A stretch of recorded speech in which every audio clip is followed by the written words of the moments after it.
धोने वाली बहू। शादी के पहले से ही विभा को कपड़े धोने का बड़ा शौक था। कभी नल के नीचे तो कभी तालाब के पास। अरे मेरी नीली वाली लुंगी नहीं दिख रही है। विभा की अम्मा, कहाँ रखी है लुंगी? अरे वो तो विभा ने परसों ही धोकर रखी थी आपकी अलमारी में, देखो वहीं होगी। वो ना मैंने आज धो दी, मुझे लगा कि गंदी हो गई होगी। अरे कैसे गंदी हो गई थी? उसे तो मैंने पहना भी नहीं। हे भगवान, इस लड़की के कपड़े धोने की आदत से परेशान हो गया हूँ मैं। जितना तो घर में राशन नहीं आता, उससे कहीं ज्यादा डिटर्जेंट पाउडर का खर्चा है। इसकी शादी करवा दो, शादी जाए अपने घर में ही करे काम, फिर चाहे घर के कपड़े धोने हो या पूरे गांव के। हाँ ठीक बोल रही हो, देखता हूँ मैं कोई लड़का। वो दिन भी आ जाता है जब विभा को देखने लड़के वाले आ जाते हैं। लड़की मुझे अच्छी लगी। होने वाली सास कहती है, बेटी अगर कुछ पूछना है तो पूछ लो। वैसे तो हमारी लड़की बहुत ही शर्मीली है, जो बोल दो वो मान लेती है, इसे क्या पूछना होगा। अरे कैसी बात कर रही हो माँ, मुझे इन लोगों के घर रहना है, सवाल तो कई है। हाँ हाँ बेटा, पूछ लो ना, क्या पूछना है। आप लोगों के घर कपड़े कौन धोता है? सास का मुंह बन जाता है। देखो, अगर तुम ये कहना चाहती हो कि तुम्हें कपड़े धोने नहीं आते तो सुन लो, कपड़े मैं ही धोती हूँ, लेकिन तुम्हारे आ जाने के बाद मैं रुमाल तक नहीं धोऊंगी। अरे चुप रहना भाग्यवान, बहू बेचारी घर आई नहीं, उसे डराना शुरू कर दिया। वो क्या है ना बिटिया, अभी तक तो ये कल्लू की माँ ही धोती थी, लेकिन अब तुम्हारे पापा तो दहेज में वॉशिंग मशीन देंगे ही। तभी विभा की माँ बोल पड़ती है, सवाल भी पूछा तो क्या। वैसे भाई साहब, मशीन की तो फिर भी कपड़े धोने की कैपेसिटी होती है। मतलब जो बिटिया दे रहे हैं ना विभा, इसे कपड़े धोने का बहुत शौक है। ये आप लोगों के क्या, आस पड़ोस गांव मोहल्ले सबके कपड़े धो दे और उफ तक ना करे। बाहर देखा नहीं आपने कितने कपड़े सूख रहे हैं? सब हमारी बिटिया ने ही तो धोए हैं। बस भी करो ना माँ, शर्म आ रही इतनी तारीफ सुनकर।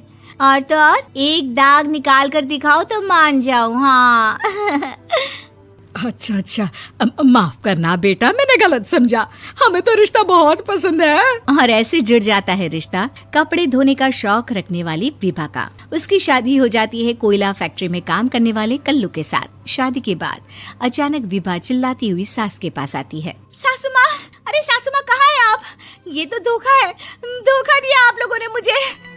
इसे ससुर के चक्कर के बारे में पता चल गया। अरे तो उसमें तुझे क्यों धोखा मिला है? अरे नल में पानी नहीं आता, कपड़े कैसे कब धुलेंगे? अच्छा, तू पानी नहीं आ रहा उसकी बात कर रही है। तो आपने क्या सोचा? कुछ नहीं। अच्छा हाँ, तेरी माँ ने कहा था कि कपड़े धोने का शौक है तुझे, याद आया मुझे। शौक बोलकर कपड़े धोने वाले मेरे जुनून को कम ना आके सासू माँ, कपड़ा धोना मेरा गुरूर है। तभी पति भी वहाँ आ जाता है। अभी मैंने इसे सनी देओल की फिल्म दिखाई है, उसी के डायलॉग मार रही है माँ। अच्छा सुन, साफ बता रही हूँ, पानी सुबह 4 से 6 और शाम को 10 से 12 आता है, समझी? विभा टाइमिंग सुनकर हैरान हो जाती है। ये क्या भूतों का मोहल्ला है? सुबह 4 बजे उठकर कौन कपड़े धोता है? 4 बजे टंकी में पानी जाता है, फिर सारा दिन धोना ना, किसने मना किया? अरे कैसी बात कर रही हैं? 200 लीटर की टंकी में कितने कपड़े धो लूंगी मैं? सुबह ही उठ जाऊंगी मैं। अब क्या था, विभा सुबह 4 से लेकर रात के 12 बजे तक कपड़े ही धोती रहती। एक रोज सास पड़ोस से निकलकर कहीं जा रही होती है कि साथ वाली कहती है, हाँ कल्लू की माँ, जरा ये बताओ कि 2 साड़ी है, 2 ब्लाउज और एक पेटीकोट और एक नाड़े वाला लंबा कच्छा। हाँ तो? अरे तो क्या, कितना लोगी धुलाई ये बताओ। धोबन दिख रहे हैं हम क्या? हमारे पति सरकारी नौकरी से अभी रिटायर हुए हैं और बेटा सुपरवाइजर है कोयला फैक्ट्री में। धोबन समझ रखा है हमें?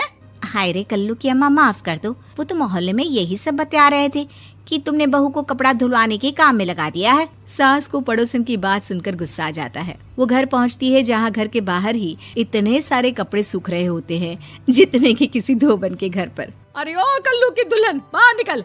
माँ जी यहीं आ जाओ, बाथरूम में चादर धो रहे हैं हम। अरे अभी हम धोते हैं, तुमको बाहर निकलो। ये आस पड़ोस वाले बोल रहे हैं कि हम बहू से कपड़े धुलवा कर उसे कपड़ा धोने वाली बना दिए हैं। अरे छोड़ो ना माँ जी, किन लोगों की बातों में आती हो? आस पास के लोगों का तो काम ही होता है कि वो किसी तरह सास बहू को लड़ा दे। बहू सारे घर के कपड़े धोती है, ये क्या कम है? बोलिए।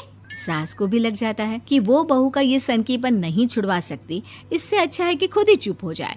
एक रोज सास और बहू मंदिर जाते हैं, जहाँ सास की साड़ी वहाँ खड़ी भीख मांगने वाली से मिलती है। माँ जी क्या बात है, आपकी साड़ी उस भिखारन से कितनी मिल रही है ना? हाँ हाँ देखो तो, दोनों की साड़ी मिल रही है। क्या बात है कल्लू की अम्मा, तुम खुद को तो अफसर की बीवी बताती हो और ऐसी सिंपल सी प्लेन साड़ी पहनकर घूमती हो।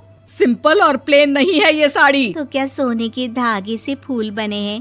कुछ भी सासू माँ, कुछ भी। हाँ बने थे इस साड़ी में सोने के धागे से फूल। मेरे पति लेकर आए थे मद्रास से स्पेशली मेरे लिए 10,000 की। ताहे भाई साहब इस भिखारन के लिए भी सेम टू सेम साड़ी लेकर आए होंगे 10,000 की। सास उस वक्त तो कुछ नहीं कहती, लेकिन बहू के साथ घर आती है और अलमारी से एल्बम निकाल कर लाती है। ये साड़ी देख रही है, ये वही साड़ी है जिसे मैंने अभी पहना था। इस साड़ी में ये जो चमकदार फूल दिख रहे हैं ना, ये सोने के धागों से काढ़े गए हैं। लेकिन तू लोकल वॉशिंग मशीन ब्रश से घिस घिस कर सारे फूलों को निकाल कर साड़ी प्लेन कर दी। मुझे माफ कर दीजिए सासू माँ। और तो और, जब मैंने तुझे तेरी गलती के लिए कुछ नहीं कहा, लेकिन तूने तो सबके सामने मेरा मजाक ही बना दिया। क्यों? बहू को समझ में आ जाता है कि अब से उसका कपड़े धोने